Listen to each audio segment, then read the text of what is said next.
Right now, you might be sitting somewhere alone, phone face down, room quiet. Everyone you know is somewhere else, living their lives. And you feel it, that hollow pull with no real name. For 99% of human history, that feeling was impossible. Not because ancient life was better, because you were never, ever left alone. So, what actually happened when your ancestors felt the first shadow of that pull? For roughly 300,000 years, humans lived in tight groups of 15 to 50 people. Not by preference, by survival. You knew every person in your group by name, by habit, by smell. You ate the same food, slept in the same shelter, walked the same land every day. You weren't just surrounded by people, you were woven into them. In 1992, anthropologist Robin Dunbar at Oxford studied social group sizes across 38 primate species. He found that humans were cognitively built to bond with about 150 people. But the actual survival group, people you lived and depended on, was about 15. Fewer than a school classroom, and you never left them. He called it Dunbar's number, and it shows up across every human society ever studied. Anthropologist James Suzman spent years with the Ju-Hwanzi of Namibia. He found adults spent roughly 6 hours every single day in direct social contact. Not working, not sleeping, just being with other people. Talking, grooming, sitting close, watching the children play. For context, most adults today manage less than 30 minutes of real conversation per day. 30 minutes in an entire day. That is not a personal failure, that is a structural collapse. But even surrounded by 50 people, someone would still drift to the edge of the fire. Quiet, withdrawn, pulling slightly away from the group. And when that happened, the tribe noticed immediately. Not because they were watching for signs, because when you're that close, absence is loud. Here's what most people don't understand about ancient loneliness. It wasn't a mood, it was an alarm signal. Like hunger or thirst or the pain of a broken bone. Sharp, immediate, designed to force a response from the environment.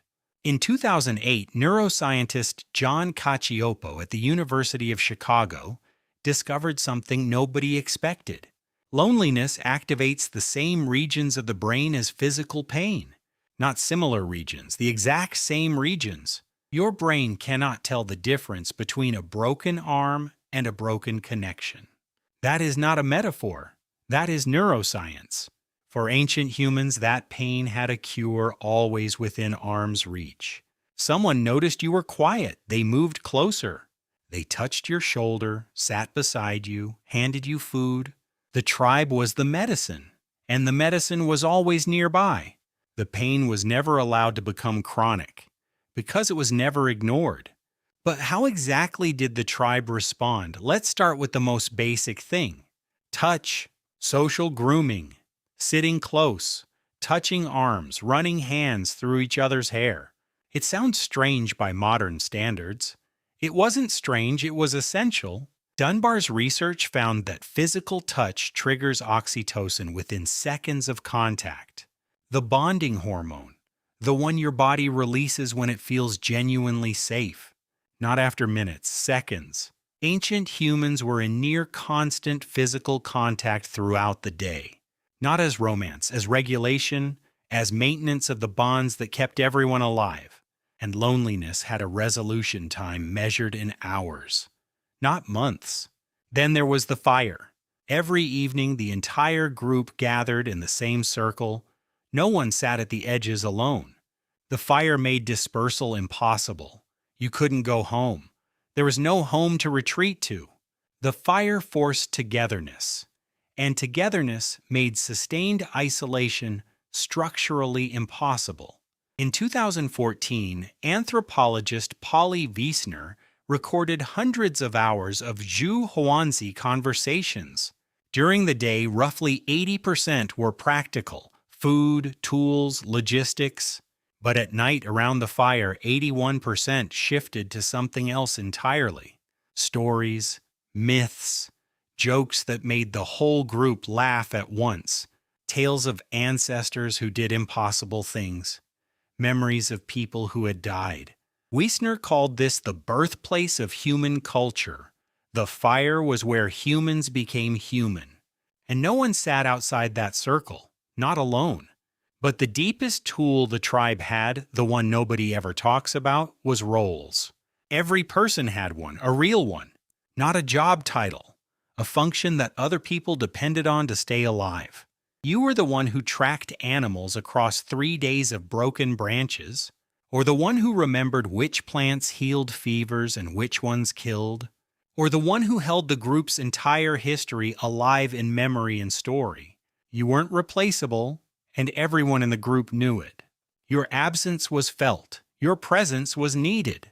Not just being around people, being needed by specific people who would notice you were gone. That is the deepest antidote to loneliness that has ever existed.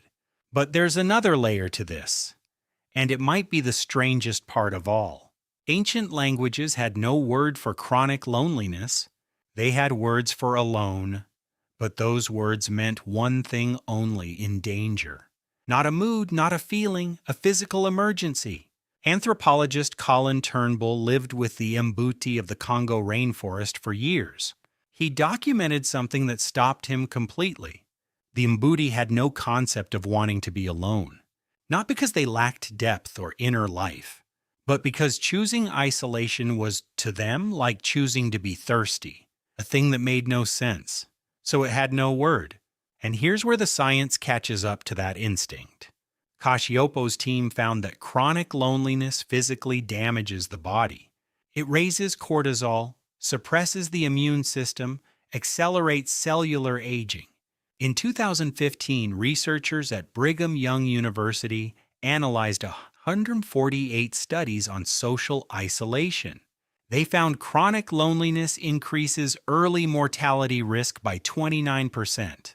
That is roughly the same risk as smoking 15 cigarettes a day. We have warning labels on cigarettes. We have nothing on chronic solitude. Here's why this happens. Your immune system evolved alongside the tribe. It expects you to be surrounded by people who know your face. When you're not, it reads isolation the same way it reads an infected wound. A threat signal, something to fight, something wrong. Your body is not broken. It is running exactly the software it was built to run. The problem is the world changed. Your body didn't. For the first time in human history, you can disappear for days without anyone noticing. You can live in a building with 300 people and not know a single name. Ancient loneliness was physical separation from the group. Modern loneliness is something different, something harder to name. You can be surrounded by people and feel completely invisible. Because modern loneliness isn't about being alone, it's about being unneeded. You don't just want company, you want a role. Someone who would notice if you went quiet. Someone who would move closer. That is not weakness, that is 300,000 years of wiring. For 300,000 years, loneliness lasted about 2 hours. You drifted, someone noticed. They pulled you back to the fire. Then we built cities, apartments, algorithms that connect everyone and no one. We got privacy, we got independence, we forgot to notice each other.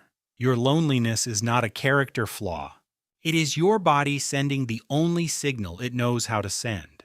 The same signal for 300,000 years. Pull me back to the fire.